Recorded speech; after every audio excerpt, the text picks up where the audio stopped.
दोस्तों, law and motivation YouTube channel में आपका फिर से स्वागत है। अभी हम लोग एक्सरसाइज 7.3 का 10th क्वेश्चन सॉल्व कर रहे हैं। ये इस एक्सरसाइज का सबसे इम्पोर्टेंट क्वेश्चन है ना। तो आप इस को ध्यान से देखिए। क्वेश्चन मैं आपको दिखा देता हूँ पहले।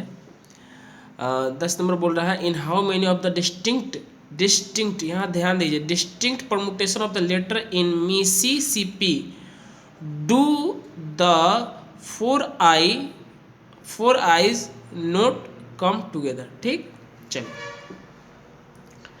लेटर आपको दे रखा है मिसिसिपी, है ना। ये 11 लेटर का है, 2 4 6 8 10 11। ठीक, यहाँ पे देखो वर्ड रिपीट हो रहा है, एक ही शब्द वर्ड रिपीट, है ना। कौन कौन से रिपीट हो रहे हैं? आई कितनी बार रिपीट हो रहे हैं? 4 बार। इसी तरह से एस कितनी बार रिपीट हो रहे हैं? 4 बार। पी कितनी बार? 2 बार। ठीक, अब बताओ। यहाँ पे पहले नॉर्मल लिख लेते हैं ना।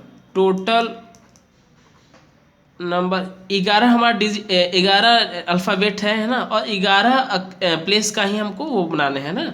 तो टोटल नंबर ऑफ परमुटेशन या अरेंजमेंट, है ना। क्या हो जाएगा? 11 का है P11, है ना। आपका N और R दोनों इक्वल है। ठीक, अब लेकिन क्वेश्चन में बोल रहा है हमें कि डिस्टिंक्ट परमुटेशन। डिस्टिंक्ट का मतलब ये होता है आपका, जैसे कि हमारा 11 का वो है ना, और 11 लेटर का ही हमको बनाना है। तो अगर डिस्टिंक्ट का मतलब ये होता है कि जैसे ना कि एक ही वर्ड मतलब डिफरेंट एक ही लेटर को बार बार रिपीट कर दिया गया। आप पिछली मतलब वीडियो देखे होंगे तो उसमें आया था इक्वेशन, मंडे वर्ड आया था ना, मंडे। इस सब में हमको जो है ना एक लेटर एक बार से ज़्यादा नहीं था, है ना। लेकिन इस मिसिसिपी में जो है ना मतलब रिपीट है, बहुत सारे लेटर है और वो सारे रिपीट है, कई कई बार रिपीट है ना। तो इस वाले जो आप 11P11 लाए हो, तो इसमें सिर्फ आप टोटल नंबर ऑफ अरेंजमेंट बना सकते, मतलब इसका मतलब है कि टोटल नंबर ऑफ अरेंज कितना वर्ड बना सकते हो इस 11 के द्वारा। आप 11 वर्ड की कितने लेटर बना सकते हो, इसका मतलब ये है 11P11। ठीक, लेकिन डिस्टिंक्ट का मतलब ये होता है कि जैसे अगर ये आखिरी वाला आई है, अगर इस आई को आप उठा करके यहाँ पे डाल दो और इस आई को उठा करके आप यहाँ पे डाल दो आखिरी में, ठीक, तो क्या हमारे वर्ड पे कोई भी प्रभाव पड़ेगा? नहीं पड़ेगा।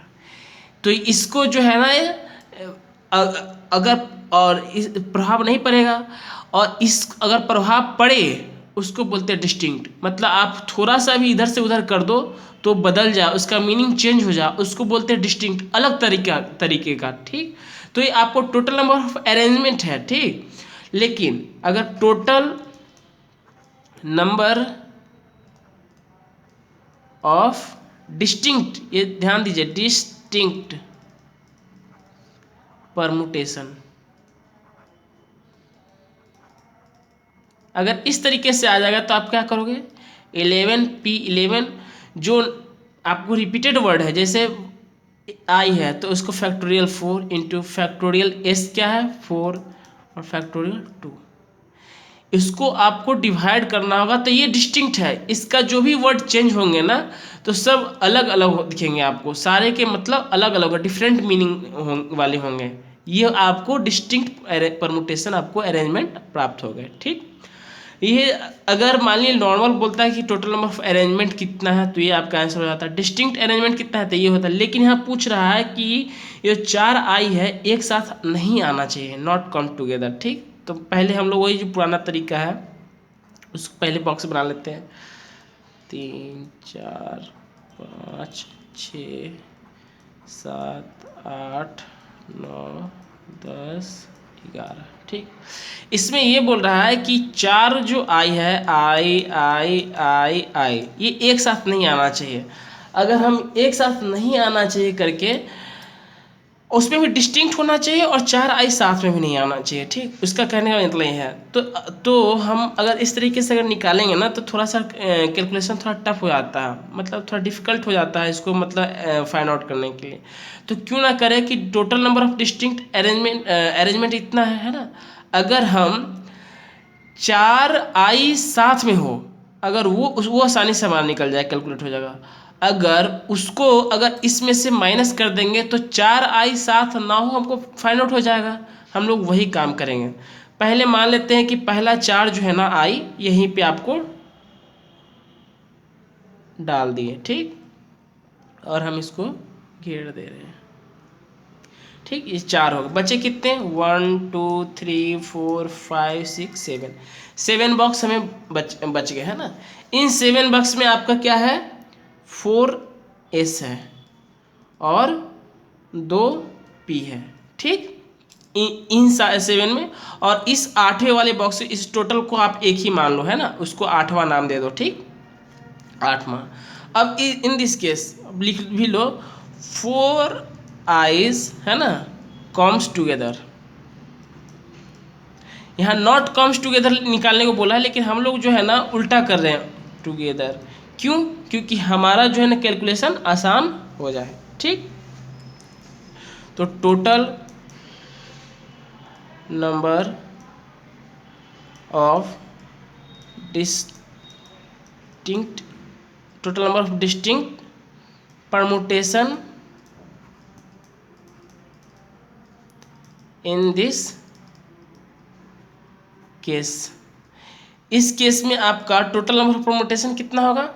अब देखिए, यहाँ पे टोटल नंबर ऑफ बॉक्स कितने हैं? 7 इधर है और एक 8वां 8 है, और 8 बॉक्स को 8 आपको जगह है, 8 जगह है और 8 ही आपको वर्ड है। इस चारों आई को भी आप एक ही मानोगे। ठीक, तो इधर बचे 7 लेटर और एक 8वां, तो 8p8 है ना। इतने तरीके से भरोगे। चूंकि आपको हमको डिस्टिंक्ट लाना है ना, डिस्टिंक्ट लाना है, तो इस वाले में क्या बच रहा है बताओ? 4s है तो डिवाइडेड बाई फैक्टोरियल 4, और इधर क्या है? 2p है। ये आपका डिस्टिंक्ट आ गया ये 8 का। अब एक ठो और टर्म है ना, आपका सेकेंड टर्म हो जाएगा कि ये चारों आई, जैसे ये वाला आखिरी वाला आई है, इनिशियल में भी जा सकता है, ये यहाँ भी तो जा सकता है, ये यहाँ भी तो जा सकता है। मतलब इस आई का भी तो कुछ कम्बिनेशन होगा ना, कुछ अरेंजमेंट होगा ना, इसको भी मतलब वो करने का, अरेंजमेंट करने का। आखिरी वाला लास्ट में जा सकता है, लास्ट वाला आखिरी में जा सकता है, मिडिल वाला इस यहाँ आएगा, ये वाला यहाँ आएगा, कुछ भी हो सकता है। तो इसको भी 4 आपको लेटर है और भरना कितने जगह है? 4 जगह पे ही है ना। और इसका भी डिस्टिंक्ट बोल रहा है करके, तो क्या होगा? फैक्टोरियल 4। ठीक, ये हमारा आ गया total number of distinct permutation in which 4 eyes come together. ठीक, अब इसको कैलकुलेट ही कर लेते हैं ना। फैक्टोरियल 8p8 मतलब फैक्टोरियल 8। ठीक, factorial divided by factorial 4 into factorial 2 into ये 4p4 मतलब factorial 4 divided by factorial 4, cancel out. चलो ये क्या हो जाएगा? 1 into 2 into 3 into 4 into 5 into 6 into 7 into 8 है ना, divided by 1 into 2 into 3 into 4। Factorial 4 का वैल्यू आ गया, फैक्टोरियल 1 का, फैक्टोरियल 2 का 1 इंटू 2, यही आएगा। 1 से 4 तक कैंसिल आउट, और इस 2 को इससे काट दो। 3 क्या बच रहा है? 3 इंटू 5 इंटू 7 इंटू 8 कितना आ जाएगा? मैं कैलकुलेटर है ये आ रहे हैं आपको 840। इस केस में कि चारों आई एक साथ हो और वो डिस्टिंक्ट अरेंजमेंट हो, उसका वैल्यू कितना है? 840 है ना। अब चलो आगे, अब हमारा कैलकुलेशन हो गया है। ठीक,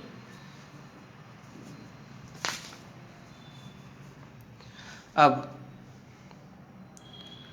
4 है ना, 4 eyes not comes together,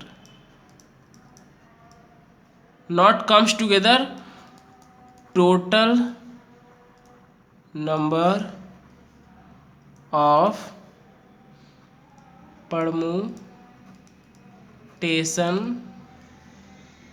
in this case. आसानी से आपको आप बता सकते हो टोटल नंबर ऑफ डिस्टिंक्ट कितना है, ये वाला है ना। और अभी हम सब डिस्टिंक्ट बार बार नहीं बोलेंगे, ये डिस्टिंक्ट ये है आपका टोटल नंबर ऑफ, और इसमें 4 आई वाले इसमें सिर्फ 840 है ना, टोटल में से मतलब आपका इतना है ना, सिर्फ इतना। तो 7 नहीं हो वाले कितने होंगे, तो टोटल माइनस 840 है ना, टोटल कितना है 11 P11 divided by factorial 4 into factorial 4 into factorial 2 minus 840। इसको कैलकुलेट करके यही है ना, डिस्टिंक्ट वाला यही है ना, ये total number of distinct permutation यही वाला है। और इसको में से इसको माइनस कर दो, आपको आंसर आ जाएंगे। ठीक, चलो 11 कितना होता है, factorial 11 divided by factorial 4 into factorial 4 into factorial 2 minus 840। चलो 1 into 2 into 3 into 4 into 5 into 6 into 7 into 8 into 9 into 10 into 11 divided by factorial 4 का वैल्यू 1 इंटू 2 इंटू 3 इंटू 4, फिर दूसरा फैक्टोरियल 4 है 1 इंटू 2 इंटू 3 इंटू 4, फिर फैक्टोरियल 2 का value 1 into 2 minus 840। यही है आपका 1 से 4 तक, यहाँ से यहाँ तक कैंसिल आउट हो गया। ठीक, अब इस 4 से कटो, 4 दूना 8, ये कैंसिल, 3 दूना 6, यही आ रहे हैं आपके। चलो बच क्या रहे हैं 5 into 7 into 9 into 10 into 11 minus 840। मेरे पास कैलकुलेटर है, मैं जल्दी से कर देता हूँ। 35 मल्टीप्लाइड 90 11, ये आपको आ रहा है 34650 माइनस 840। ठीक, अब इसको सब्सट्रैक्ट करके आंसर ला दो, माइनस 840, ये आ रहे हैं आपको 33810, 33,810। ये आपके आंसर हो गए। मतलब ऐसा मतलब डिस्टिंक्ट परमुटेशन जिसमें 4 आई एक साथ नहीं आए, वो आपको 33,810 अरेंजमेंट बनेंगे इस 11 वर्ड के मिसिसिपी से। ठीक है दोस्तों, थैंक यू।